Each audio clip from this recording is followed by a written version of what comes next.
ඇත්තටම කිව්වොත් හරිම අමාරුයි. නැවතුවා රීසන් එක බෙටර් ඔප්ෂන් එකක් තියෙද්දි නිකම් මොකටද වැඩක් නේද දේවල්ට ෆෝකස් කරන්නේ.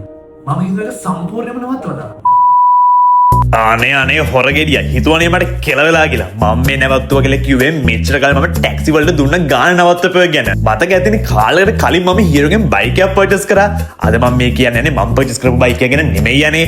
ඔයාලත් අද හෙටම බයික් එකක් පර්චේස් කරන්න ඉන්න කෙල්ලෙක් හරි කොල්ලෙක් හරි නම් යන්න ලංකාවේ පුරා දින ඕනම හීරෝ ෂෝරූම් එකට ගිහිල්ලා ඔයාලා එතනදී බයික් එකක් පර්චේස් කරන්න. මොකද ඔයාලා බයික් එකක් පර්චේස් කරොත් එතනදී ඔයාලා ටීවී එකකුත් ෆ්‍රී ගෙදර අරගෙන යන්න පුළුවන්. ඔව් මොකද හීරෝ එකෙන් ඔයාලා පර්චේස් කරන හැම අලුත් බයික් එකකටම ටීවී එකක් වින් කරන්න ඔයාලා chance එක දීලා තියෙනවා. ඉතින් සෑම සතියකම ජයග්‍රාහකයින් තෝරන නිසා ඔයාලා ටීවී එකක් ගෙදර අරන් යන්න high possibility එකක් තියෙනවා. ඉතින් ඔයත් බයික් එක පර්චේස් කරන්න ඉන්න කෙනෙක් නම් ගැම්මෙන් පැදෙන ගැම්මෙන් දිනන්න අදම හීරෝ ෂෝරූම් එකට ගිහිල්ලා ටීවී දිනන හීරෝ කෙනෙක් වෙන්න.